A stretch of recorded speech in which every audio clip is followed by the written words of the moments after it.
Welcome to episode 2 of my brand new Aquascaping Beginners guide.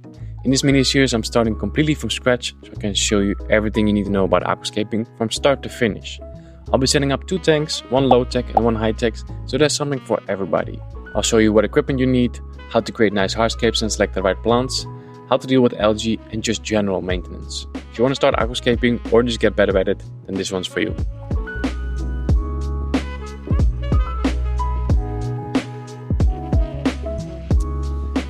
Okay, episode number 2 of the 2025 Complete Aquascaping Beginners Guide. In the first episode we went shopping, we bought all the equipment.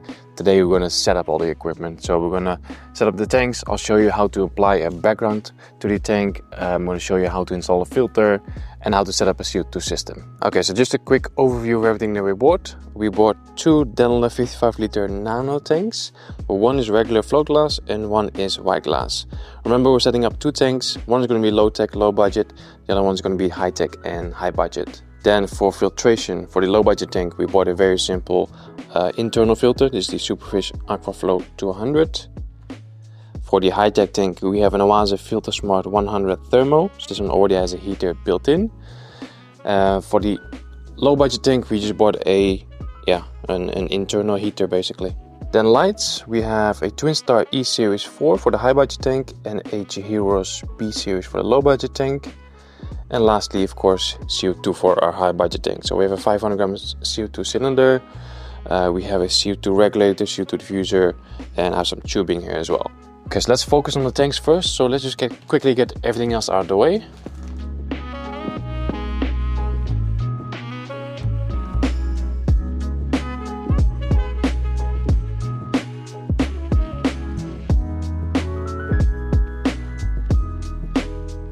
So this is called float glass and this is called opti-white glass. All you need to know is that this is just a higher quality glass with a higher transparency rate as well. So you're going to get a more clear view from the optic-white glass. Okay, moving on. Next thing on the to-do list is to add a background. In the previous episode we bought this static window film and the sticky window film.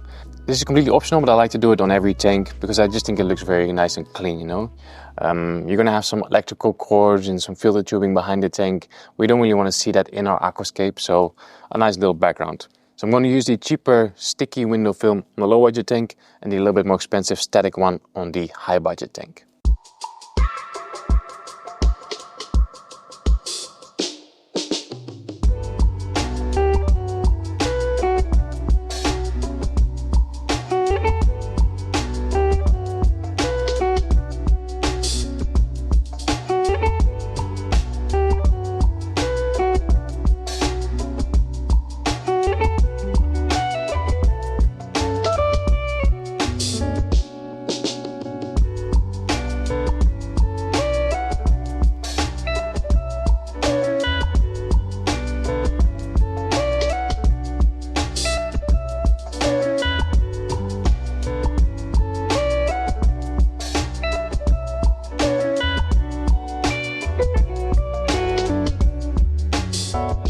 Here we go guys, that is both backgrounds done. The static one, this one over here, is definitely easier to apply than the sticky one. Because the sticky one really wants to like curl up, you know. And if 2 sides are sticking to each other, then you're screwed and you can basically start over. Because it leaves a mark on the foil. So static one is easier to apply. I think it looks a little bit nicer as well. But what I like about the sticky one is that it kind of immediately sticks to the glass as well, you know. And the static one is still a little bit loose, so if you accidentally touch it, it will come off. So yeah, it's up to you which one you want to use. Okay guys, time to do some unboxings. This is the Chihiros B Series. Like I said, I've never used this one before, so curious to see what it looks like. Well, I mean, we can only see what it looks like. So this is the light for our low budget tank. Yeah, that kind of looks like a budget light, but doesn't look too bad. So we have the light. This is like a connector, so we can use it with the Chihiros app. We've got the power plug. And this is the little brackets that go on either side.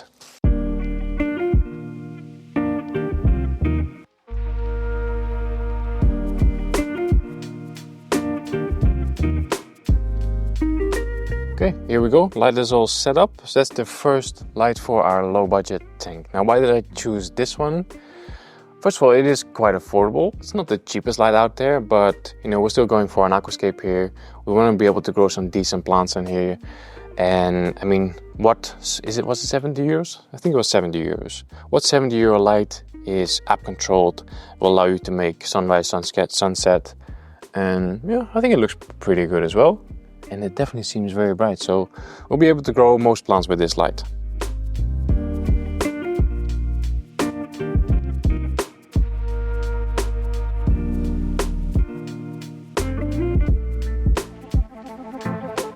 So I think at the moment this is probably my favorite light. I just really like the spectrum. Plants grow really well, and it also looks really good with the acrylic legs, you know? Like the brackets that we have on the Chihiros light, you can just see that it's low budget. But these acrylic legs, they just look very clean, very minimal. It just doesn't take anything away from your beautiful aquascape. So the Twinstar doesn't have an app, but it does have a little remote, which has a 6, 8 or 10 hour timer. It has a dimmer, which I think is like 7 steps. And then an on and off switch. I think there's a little bit of protective film on the legs, which you want to remove, of course. Here we go. 2 tanks and 2 lights. That's looking good. And I think we can all agree that, you know, this setup with the Twinstar does look very nice. The Twinstar is also RGB, so you can see in the reflection here. We have green LEDs, we have red LEDs, blue ones, and orange ones as well. So this is going to really help bring out the colors in the plants and the fish. One thing that's really bothering me is these little ugly stickers. By the way guys, none of this is sponsored. Everything that you see in this video is bought with my own money. There's no brands involved. So do me a favor, give this video a thumbs up right now. Okay, moving on to filtration. Let's start with the easy one first.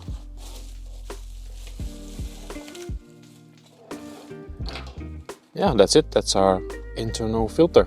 And there's a little dial here for the flow, so we can either reduce it or increase it. Our flow is rotatable, so yeah, we can stick it in a corner and then just direct the flow in whichever way we want it. A few suction cups in the back so we can stick it to the glass, and yeah, that's all there is to it.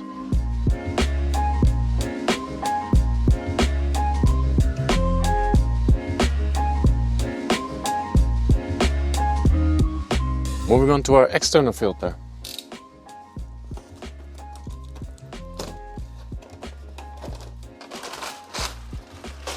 We have some biological media, some filter tubing.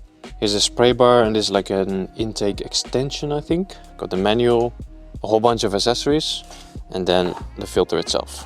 These things are important. It's like a little pouch with 4 rubber feet that go underneath the filter here, just to help reduce vibrations and reduce noise. Then if we open the filter up, it's basically 3 compartments. So here we have a sponge, in the middle we also have a sponge, and then in the last compartment we can have the heater, so just like so. So if you want, you could swap out one of these sponges for the biological filter media. I think I'm just going to leave it as it is. I'm going to set the heater to 25 degrees Celsius because the heater that we have for the low-tech tank is also set to 25, so make sure it's the same. If you don't want to use the heater, you can also just close it with this thing. Heater goes back in, locked in place.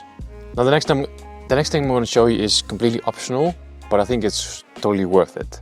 See, with this filter, I kind of want to upgrade it a little bit because the standard filter tubing is very rough, very rigid. It doesn't really bend properly. So if we have to put the filter inside the cabinet and then bring the tubing all the way up to the tank, it just doesn't really work because it's not flexible enough. So I'm going to upgrade the tubing with some really flexible tubing from Chihiros. I forgot to buy this during our shopping trip, but I will leave a link in the video description. I also want to upgrade the in and out flow because this is what comes with the filter, like black plastic. We're going for a high-tech tank.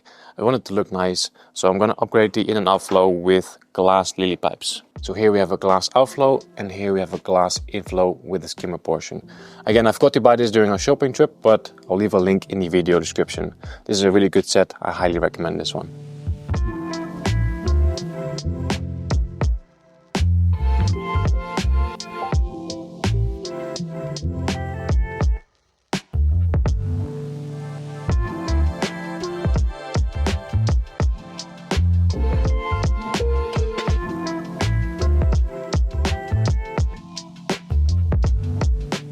Here we go. See that this looks really nice and clean. The glass oil will be almost invisible, especially when the tank is filled with water. Tubing goes all the way down, nicely hidden inside the cabinet. Everything is connected. Yeah, this looks really good, especially if compared to the internal filter on the left side. Well, that's a difference in budget. Okay, so now let's check out this heater. Oh, that's actually really small. I don't know why I was expecting more things to be in the packaging. It's just a heater with a cable and a little manual as well. But I think it's just plug and play. Okay, so I think I'm just going to bring the filter a little bit more forward. And then I can just put the heater behind it. I think this way is good. The heater and the filter are not touching each other. So in case the heater does get really warm, it's not going to do anything to the plastic from the filter. There's still enough room for water flow to go around the heating element. Yeah, I don't think fish can get stuck in there either. There's enough space, so I think it's all good. Okay, so equipment wise, our low tech and low budget tank is now completely done. We have the tank, we have the light, filter and a heater. That's all we need. For the high tech tank, there's one more thing to do. That's the thing that kind of makes it high tech, which is this CO2 system. Now for a lot of people this is a little bit scary, a little bit complicated, so I'm going to just take you through the whole thing.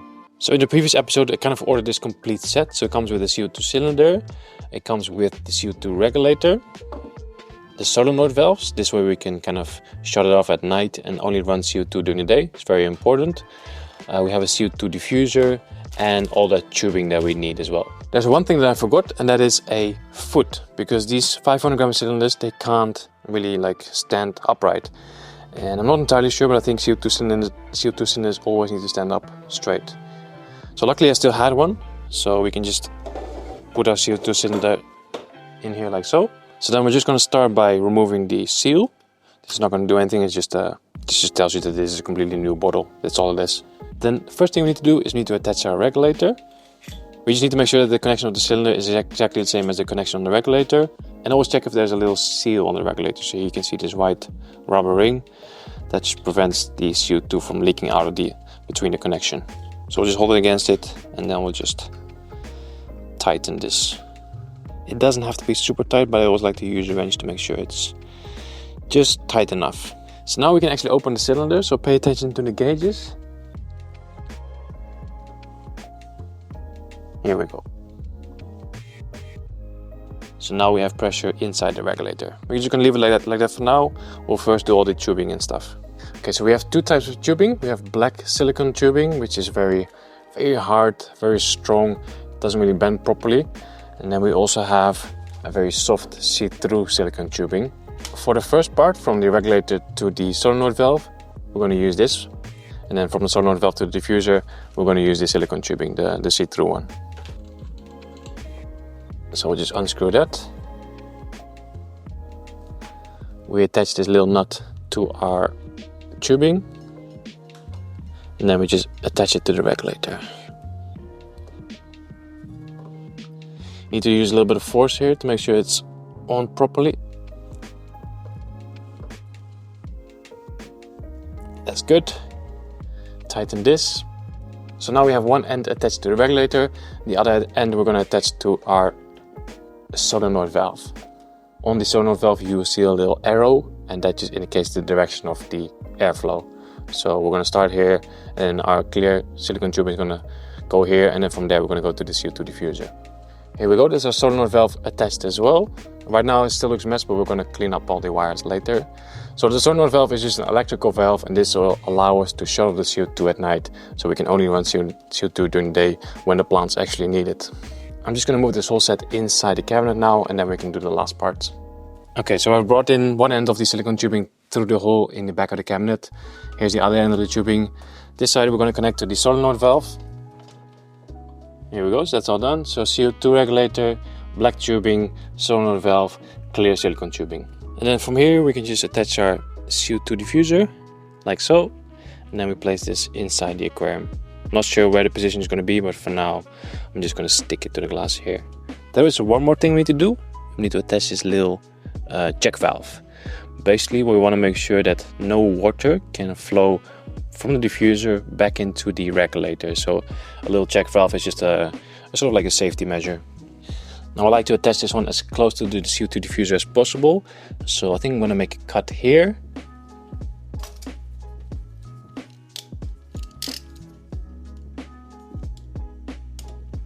and the check valve has an arrow as well, so want it pointing upwards. Here we go, check valve installed as well. And then the CO2 kit also came with a few suction cups, so we can just nicely clean up the silicone tubing and have it follow along the glass, so it doesn't just dingle around, you know. Here we go, that looks quite nice. You can see the diffuser on this side, inside the tank, and outside it's also nicely attached with those suction cups. Okay, so that's the CO2 system done as well. We'll get back to the CO2 system in not the next episode, but I think the one after that. After we're done planting, the tank is actually filled with water and we actually need CO2. Right now we don't need CO2 just yet because we don't have any plants yet. Okay guys, all the equipment is installed, so that is the end of the second episode. In the next one we're gonna do the substrate, we're gonna do the hardscape, and we're also gonna fill the tank up with water and do a dark start. More on that later.